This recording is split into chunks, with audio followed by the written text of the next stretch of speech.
আজকে আমাদের গন্তব্যস্থান বদরের প্রান্তর। বদরের প্রান্তর হল বর্তমানে সৌদি আরবের মদিনা শহরে দক্ষিণ-পশ্চিমে অবস্থিত একটি মরুভূমি অঞ্চল, যা ইসলামের ইতিহাসে বিশেষভাবে গুরুত্বপূর্ণ। বদরের প্রান্তর ৬২৪ খ্রিস্টাব্দে দ্বিতীয় হিজরীতে ঐতিহাসিক বদরের যুদ্ধের জন্য বিখ্যাত, যেখানে নবী মুহাম্মদ সাল্লাল্লাহু আলাইহি সাল্লাম ও তার সাহাবীদের নেতৃত্বে মুসলিম বাহিনী মক্কার কুরাইশদের বিরুদ্ধে বিজয় লাভ করেছিল। বদরের প্রান্তর মদিনা থেকে প্রায় ১৩০ কিলোমিটার দক্ষিণ-পশ্চিমে অবস্থিত। এটি মক্কা ও মদিনার মাঝামাঝি একটি মরু এলাকা, যা কাফেলা চলাচলের জন্য গুরুত্বপূর্ণ ছিল। এখানে মিষ্টি পানির কূপ ছিল, যা ঐতিহাসিক যুদ্ধের সময় কৌশলগতভাবে গুরুত্বপূর্ণ ভূমিকা পালন করেছিল। বদরের যুদ্ধ সংঘটিত হয় ১৭ই রমজান দ্বিতীয় হিজরি ১৩ই মার্চ ৬২৪ খ্রিস্টাব্দে। এ সময় মুসলিম বাহিনী ছিল ৩১৩ জন, অল্প অস্ত্র ও সামান্য ঘোড়া নিয়ে। এদিকে কুরাইশদের ছিল প্রায় ১০০০ সৈন্য এবং ২০০টি ঘোড়া, প্রচুর অস্ত্র-শস্ত্র। মদিনায় হিজরতের পর বদরের যুদ্ধই মুসলমানদের প্রথম যুদ্ধ এবং ইসলামের ইতিহাসে এক গুরুত্বপূর্ণ বিজয় হিসেবে পরিগণিত হয়।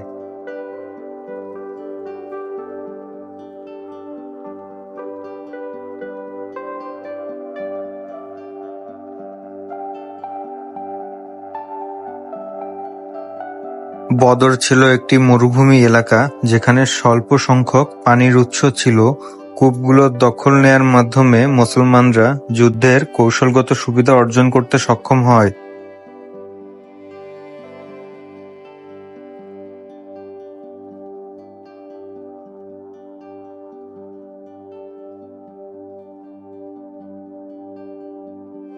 মুসলমানরা একটি কূপ তাদের জন্য সংরক্ষণ করেন, যাতে তারা প্রয়োজন অনুযায়ী পানি সংগ্রহ করতে পারে।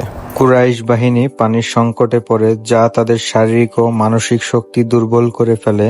মুসলমানরা সতেজ ও সুসংগঠিত থাকতে সক্ষম হন, যা যুদ্ধে বিজয়ের জন্য সহায়ক হয়।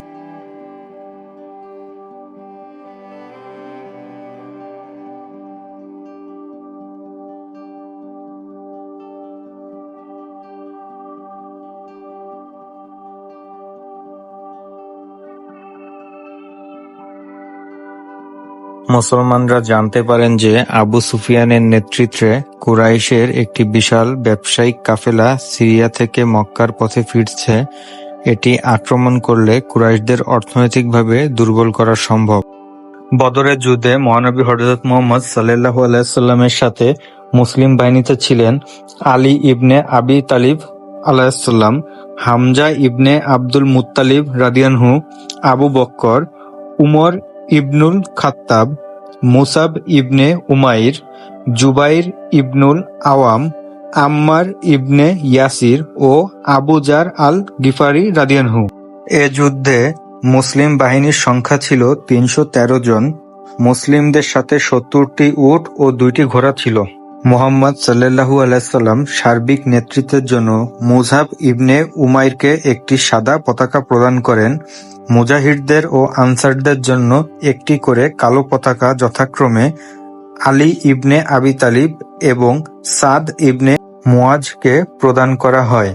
বাহিনীর ডান ও বাম অংশে প্রধান হিসেবে যথাক্রমে জুবাইর ইবনুল আওয়াম ও মিকদাদ ইবনে আমরকে নিযুক্ত করা হয়। পবিত্র কুরআন মাজিদে সূরা আল আনফালের আয়াত নম্বর ৭-এ বর্ণিত আছে, আর স্মরণ করো, আল্লাহ তোমাদের প্রতিশ্রুতি দেন যে দুই দলের এক দল তোমাদের আয়ত্তে আসবে, অথচ তোমরা চাইছিলে যে নিরস্ত্র দলটি তোমাদের আয়ত্তে আসুক, আর আল্লাহ চাইছিলেন সত্যকে তার বাণী দিয়ে প্রতিষ্ঠিত করতে এবং অবিশ্বাসীদেরকে নির্মূল করতে। যুদ্ধ শুরুর সময় মুহাম্মদ সাল্লাল্লাহু আলাইহি সাল্লাম মুনাজাত করেছিলেন, হে আল্লাহ, তুমি যে প্রতিশ্রুতি দিয়েছ তা পূর্ণ করো। হে আল্লাহ, আমি তোমাদের ওয়াদার পূর্ণতা কামনা করছি।